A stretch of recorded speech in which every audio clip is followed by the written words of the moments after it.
Morning students, Lord Tirupati महाविद्यालय के इस YouTube चैनल पर मैं महाविद्यालय प्रशासन एवं प्रबंधन समिति की ओर से आप सभी का हार्दिक स्वागत करता हूं। जैसा कि आप सभी जानते हैं, वैश्विक महामारी कोविड-19 के कारण सभी स्कूल कॉलेजेस अभी तक बंद हैं और सरकार द्वारा अभी तक इन्हें प्रारंभ करने की अनुमति नहीं दी गई है। ऐसे में विद्यार्थियों को अपने अध्ययन को जारी रखने में काफी परेशानियों का सामना करना पड़ रहा है। लॉर्ड तिरुपति महाविद्यालय केकड़ी शहर का एकमात्र ऐसा महाविद्यालय है जो सदैव से छात्र हितों के लिए प्रयासरत रहा है, अग्रणी रहा है। इसी क्रम में छात्रों की परेशानी को देखते हुए लॉर्ड तिरुपति महाविद्यालय प्रत्येक कक्षा के प्रत्येक विषयों के वीडियो लेक्चर्स को अपने अनुभवी एवं योग्य अध्यापकों से तैयार करवाकर अपने इस YouTube चैनल के द्वारा छात्रों तक पहुंचा रहा है। इस YouTube चैनल्स पर सभी विद्यार्थी इन वीडियो को अपनी सुविधा के अनुसार कभी भी कहीं भी बैठ करके अपने अध्ययन को जारी रख सकते हैं। इसी क्रम के अंदर मैं आज BSc सेकेंड ईयर के स्टूडेंट्स के लिए जूलॉजी सब्जेक्ट के लेक्चर्स इस वीडियो के माध्यम से विद्यार्थियों तक पहुंचाने का प्रयास कर रहा हूं और आज का ये जो वीडियो है वो सेकेंड ईयर जूलॉजी के एनिमल फिजियोलॉजी वाले पार्ट से है और आज का जो टॉपिक है वह है डाइजेस्टिव सिस्टम।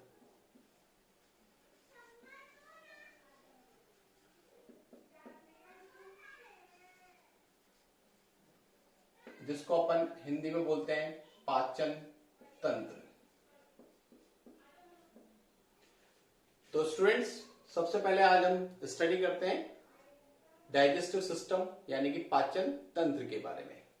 देखो, आप जानते हैं कोई भी जीव जो हुआ करता है उसे कार्य करने के लिए ऊर्जा यानी कि एनर्जी की आवश्यकता हुआ करती है और ये ऊर्जा या एनर्जी जीव प्राप्त करते हैं सदैव भोज्य पदार्थों के द्वारा। तो इस ऊर्जा को प्राप्त करने के लिए किसकी आवश्यकता होती है? आवश्यकता हुआ करती है भोज्य पदार्थ की। भोज्य पदार्थ जिसको अपन इंग्लिश में क्या बोलते हैं? इसको बोलते हैं अपन फूड स्टफ। सामान्यतः हम जो भोजन ग्रहण करते हैं उस भोजन में 6 कंपोनेंट्स यानी कि घटक जो है वो उपस्थित हुआ करते हैं और ये जो 6 घटक हुआ करते हैं कौन कौन से होते हैं? पहला हुआ करता है कार्बोहाइड्रेट, दूसरा हुआ करता है प्रोटीन, तीसरा हुआ करता है लिपिड, चौथा हुआ करता है विटामिन, पांचवा हुआ करता है वाटर और छठा हुआ करता है मिनरल्स यानी कि खनिज पदार्थ। तो यहां पर ये जो 6 घटक हुआ करते हैं carbohydrate, protein, lipid, vitamin, water और मिनरल्स, ये एक संतुलित भोजन के अंदर संतुलित मात्रा के अंदर आवश्यक रूप से उपस्थित हुआ करते हैं। कार्बोहाइड्रेट जो हुआ करते हैं ये ऊर्जा उत्पादक या ऊर्जा का निर्माण करने वाले होते हैं, इसलिए इन्हें बोलते हैं ऊर्जा निर्माणकारी।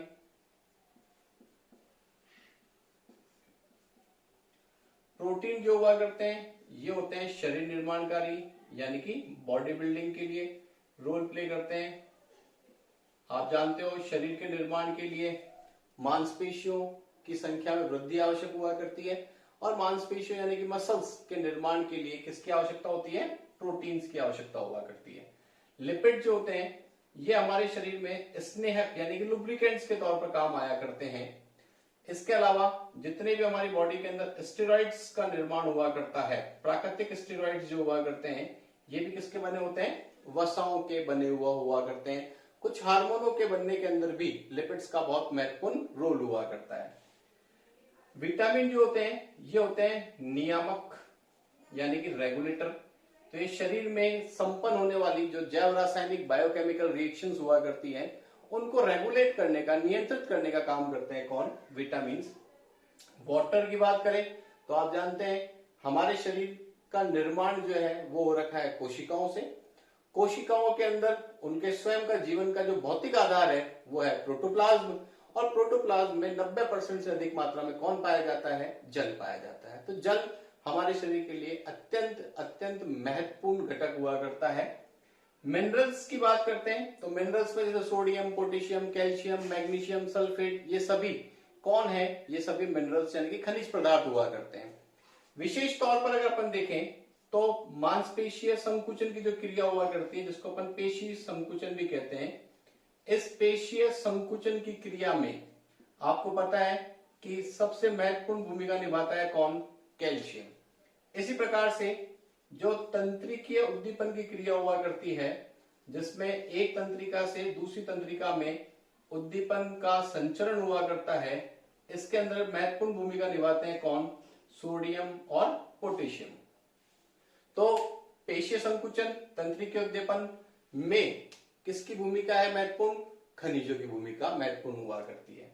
तो ये हमारे भोजन के अंदर जो ये 6 घटक हुआ करते हैं, इन 6 घटकों में से ये जो प्रथम 3 घटक हैं, कौन कौन से? प्रोटीन, कार्बोहाइड्रेट और लिपिड। ये तीनों जो घटक हुआ करते हैं, इन तीनों घटकों का ही हमारे शरीर में पाचन तंत्र द्वारा पाचन यानी कि डाइजेशन जो है संपन्न होता है। यानी कि इन्हीं का केवल पाचन होता है। जो शेष 3 अन्य घटक हुआ करते हैं, जिनमें कौन है हमारे पास? विटामिन, जल और खनिज यानी कि मिनरल्स, इनका हमारे शरीर में पाचन नहीं हुआ करता है। ये जिस अवस्था में भोजन के साथ ग्रहण किए जाते हैं, उसी अवस्था में इनका उपयोग हुआ करता है। अर्थात इन 6 घटकों में से इन प्रथम 3 घटकों का ही पाचन होता है, शेष 3 घटकों के पाचन की क्रिया पाचन तंत्र में संपन्न नहीं हुआ करती है। अब यहां पर महत्वपूर्ण प्रश्न हमारे पास आता है कि पाचन वास्तव में किसे कहते हैं। तो सबसे पहले हम बात करते हैं पाचन किसे कहते हैं। तो देखो, पाचन जिसको अपन इंग्लिश में बोलते हैं डाइजेशन,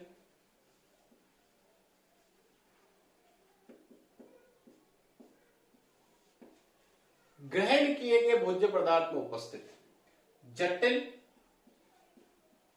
और बड़े आकार के भोज्य पदार्थों का, कणों का सरल और छोटे आकार के भोज्य कणों में परिवर्तन क्या कहलाता है? पाचन कहलाता है। तो पाचन क्या है? पाचन है ग्रहण किए गए भोजन में उपस्थित जटिल और बड़े आकार के भोज्य कणों का सरल और छोटे आकार के भोज्य कणों में परिवर्तन क्या कहलाता है? पाचन कहलाता है। यह क्रिया संपन्न हुआ करती है कहां पर? पाचन तंत्र के अंदर। पाचन की क्रिया कहां संपन्न होती है? पाचन तंत्र में संपन्न होती है। यानी कि पाचन तंत्र के अंदर ही जटिल पदार्थ जो है वो परिवर्तित होता है किसके अंदर? सरल में। और जो भोजन के बड़े कण हुआ करते हैं वो परिवर्तित होते हैं किसके अंदर? छोटे कणों के अंदर। अब यहाँ एक इंपॉर्टेंट जो है टर्म हमारे पास आती है कि जटिल भोज्य पदार्थ क्या है और सरल कैसे परिवर्तित होते हैं। तो मैं इसको एक एग्जांपल से बताता हूं। आपने नाम सुना है कार्बोहाइड्रेट्स का। इन कार्बोहाइड्रेट्स के अगर वर्गीकरण को देखें तो कार्बोहाइड्रेट जो है वो 3 प्रकार की है। जैसे पहली कौन सी है? मोनोसेकेराइड। दूसरी जो है वो होती है ओलिगोसेकेराइड, और तीसरी जो होती है वो होती है पॉलीसेकेराइड। मोनोसेकेराइड्स की बात करते हैं तो मोनोसेकेराइड्स ऐसी कार्बोहाइड्रेट्स हुआ करती है जिनका अपघटन संभव नहीं होता, अर्थात जिनका अपघटन नहीं होता है। तो जिनका अपघटन ही नहीं होता है तो ऐसी कार्बोहाइड्रेट कौन सी होगी? सबसे सरलतम प्रकार की हुआ करती है। तो ये सबसे सरलतम प्रकार की कार्बोहाइड्रेट हुआ करती है, जिसके एग्जाम्पल कौन है? जिसके एग्जाम्पल है हमारे पास ग्लूकोज, गैलेक्टोज, फ्रक्टोज। तो ये सभी एग्जाम्पल है किसके? मोनोसेकेराइड प्रकार की कार्बोहाइड्रेट के। दूसरे प्रकार की जो कार्बोहाइड्रेट है वो कौन सी है? ओलिगोसेकेराइड। ओलिगोसेकेराइड 2 से 10 मोनोसेकेराइड के मिलने से बनी होती है। तो आप सोच सकते हैं कि ओलिगोसैकेराइड ऐसी कार्बोहाइड्रेट्स हैं जो मोनोसैकेराइड से मिलकर के बनी है और 2 से 10 मोनोसैकेराइड्स मिलकर के ओलिगोसैकेराइड्स का निर्माण करती है। कॉमन एग्जांपल देखते हैं इसका कॉमन एग्जांपल है हमारे पास सुक्रोज। तो सुक्रोज प्रकार की जो कार्बोहाइड्रेट हुआ करती है जो कि एक प्रकार की ओलिगोसैकेराइड है, इसका निर्माण मोनोसैकेराइड प्रकार की ग्लूकोज और फ्रक्टोज से हुआ करता है। तो मोनोसैकेराइड ग्लूकोज और फ्रक्टोज मिलकर के किसका निर्माण करते हैं? सुक्रोज का, जो कि एक प्रकार की क्या है? ओलिगोसैकेराइड है। इसी प्रकार से अगर आप दूसरा एग्जांपल देखें माल्टोज, तो माल्टोज का निर्माण जो है वो 2 ग्लूकोज के अणुओं से मिलकर के होता है। तो 2 ग्लूकोज यानी कि 2 मोनोसैकेराइड्स मिलकर के किसका निर्माण कर रही है? माल्टोज का। तो आप देख रहे हैं कि मोनोसैकेराइड जो है वो मिलकर के ओलिगोसैकेराइड का निर्माण कर रही है। तो दोनों में अगर तुलना करें तो ये सरल प्रकार की है और ये जटिल प्रकार की है। पर ओलिगोसैकेराइड के साथ साथ अपन एक और टाइप जो अपने पास है जिसे अपन बोलते हैं पॉलीसैकेराइड, इसकी बात करते हैं। तो पॉलीसैकेराइड 10 से ज्यादा मोनोसैकेराइड्स मिलकर के, यानी कि अगर केवल 10 तक मोनोसैकेराइड्स मिलकर के अगर कार्बोहाइड्रेट बना रही है तो वो कार्बोहाइड्रेट तो होती है ओलिगोसैकेराइड। पर अगर 10 से ज्यादा कार्बोहाइड्रेट अगर मिलकर के कोई कार्बोहाइड्रेट अगर बना रही है तो वो कौन सी होती है? पॉलीसैकेराइड। ओके, तो 10 से अधिक मोनोसैकेराइड्स मिलकर के पॉलीसैकेराइड प्रकार की कार्बोहाइड्रेट्स का निर्माण करती है, जो कि अगर अपन देखें तो कौन सी अपने पास? स्टार्च। तो स्टार्च एग्जाम्पल है पॉलीसैकेराइड का। तो पॉलीसैकेराइड और ओलिगोसैकेराइड में अगर कंपेयर करते हैं तो आप देखते हो कि यहां 10 मोनोसैकेराइड तक ही मिलकर के ओलिगोसैकेराइड बना रही है, पर यहां 10 से ज्यादा मिलकर के पॉलीसैकेराइड का निर्माण कर रही है। तो सबसे जटिल कौन हुआ? सबसे जटिल प्रकार की कार्बोहाइड्रेट हुई पॉलीसैकेराइड, उससे कम हुई कौन? ओलिगोसैकेराइड, और सबसे सरलतम कौन हुई? मोनोसैकेराइड। तो पाचन तंत्र में जो पाचन की क्रिया संपन्न हुआ करती है, जिसमें मैंने आपसे कहा कि जटिल भोज्य पदार्थ जो है वो सरल भोज्य पदार्थ में परिवर्तित होते हैं। तो उसका एक एग्जांपल मैंने आपको बताया कार्बोहाइड्रेट्स के इस वर्गीकरण से, कि कार्बोहाइड्रेट में जो जटिल प्रकार की कार्बोहाइड्रेट यानी कि पॉलीसैकेराइड, ये पॉलीसैकेराइड जो है वो परिवर्तित होगी पाचन की क्रिया के द्वारा किसमें? ओलिगोसैकेराइड में। और फिर ये जो ओलिगोसैकेराइड है ये पाचन की क्रिया के द्वारा परिवर्तित होती है किसके अंदर? मोनोसैकेराइड्स में। तो पॉलीसैकेराइड परिवर्तित होती है ओलिगोसैकेराइड में और ओलिगोसैकेराइड जो है परिवर्तित होती है मोनोसैकेराइड्स में। कहां होती है?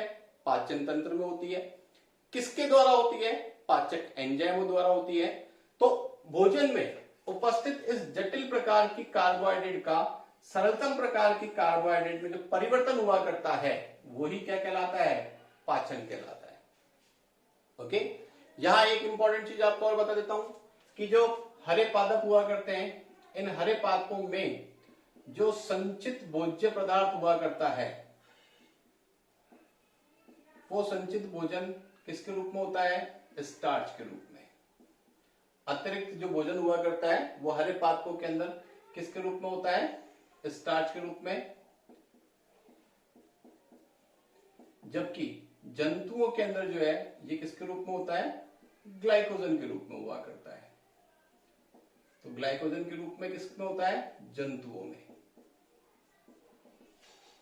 ओके, हम जो भोजन ग्रहण करते हैं उसमें अधिकांशतः हम पादप भागों का ही उपयोग करते हैं। हम चपाती खाते हैं तो चपाती क्या है? गेहूं से बनी हुई होती है, पादप भाग है। सब्जी खाते हैं, क्या है? पादप भाग है। तो पादपों से हमें जो कार्बोहाइड्रेट प्राप्त हुआ करती है वो कार्बोहाइड्रेट किसके रूप में होगी? स्टार्च के रूप में हुआ करती है। तो अधिकांश कार्बोहाइड्रेट जो भोजन के द्वारा हम ग्रहण करते हैं वो किसके रूप में होती है? वो होती है स्टार्च के रूप में। तो ये जो ग्रहण किया गया जो भोजन हुआ करता है इसमें जटिल अवस्था के अंदर जो कार्बोहाइड्रेट हुआ करती है, जटिल अवस्था में जो प्रोटीन हुआ करते हैं, जटिल अवस्था में जो लिपिड्स हुआ करती है, इनको उनकी सबसे सरलतम अवस्था में परिवर्तित करना ही क्या कहलाता है? पाचन कहलाता है। ओके, नेक्स्ट वीडियो के अंदर हम देखेंगे कि हमारा जो पाचन तंत्र है उस पाचन तंत्र के अंदर जो विभिन्न अंग मिलकर के कार्य करते हैं उनमें किन किन एंजाइमों के द्वारा किस प्रकार से पाचन की क्रिया संपन्न हुआ करती है,